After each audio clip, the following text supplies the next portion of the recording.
নমস্কার, welcome to YouTube channel web study. আজকে 2017, 2022 এবং 2023 টেট প্রশ্নভুল সংক্রান্ত কিছু আপডেট আপনাদের সঙ্গে শেয়ার করব।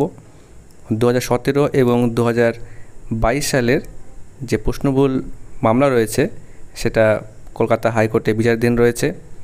কলকাতা হাইকোর্টে রিসেন্টলি তার শুনানি হয়েছে এবং বিচারপতি হরিশ ট্যান্ডন জানিয়েছেন খুব শীঘ্রই প্রশ্নভুল সংক্রান্ত মামলাগুলির রায় দেওয়া হবে। তার আগে কলকাতা হাইকোর্টের তরফ থেকে একটি কমিটি গঠন করা হবে, যে কমিটির কাজ হবে যে প্রশ্নগুলি নিয়ে মামলা হয়েছে সেই প্রশ্নগুলি সত্যি ভুল রয়েছে কিনা। যদি সেই কমিটি মনে করে প্রশ্নগুলি ভুল রয়েছে তাহলে তার রায় খুব শীঘ্রই দেওয়া হবে। এবং 2023 সাল নিয়ে একটা আপডেট রয়েছে। 2023 সালের যে টেট পরীক্ষা হয়েছিল সেখানে কিছু প্রশ্নের ভুল রয়েছে বলে অনেকে চ্যালেঞ্জ করেছিলেন এবং পর্ষদের তরফ থেকে প্রাথমিকভাবে যেটা জানানো হয়েছে যে মাত্র 2টি প্রশ্নের ভুল রয়েছে এবং বাকি যেগুলো নিয়ে চ্যালেঞ্জ করা হয়েছিল সেগুলো ভুল নেই।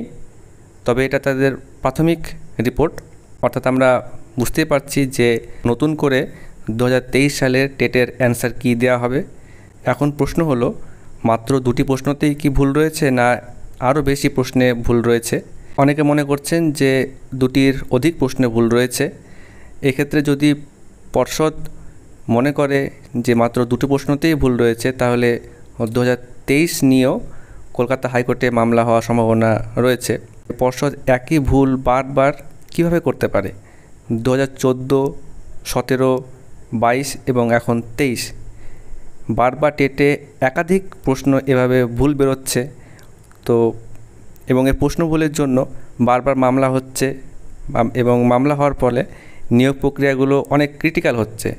এখন 2017 এবং 22 সালে যদি প্রশ্নভুল মামলাতে কলকাতা হাইকোর্ট মনে করে যে হ্যাঁ সত্যি প্রশ্নে ভুল রয়েছে, তাহলে আবার অনেকে পাস করবে এবং তারা নিয়োগের জন্য আবার মামলা করবে। এর নিয়োগগুলো আরও অনেক কমপ্লিকেটেড হচ্ছে।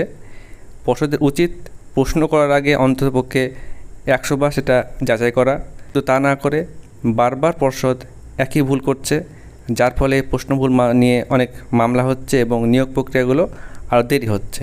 তো কিছুদিনের মধ্যেই সব ক্লিয়ার হয়ে যাবে যে 2017 এবং 22 এবং 23 প্রশ্নভুল মামলার ভবিষ্যৎ কী।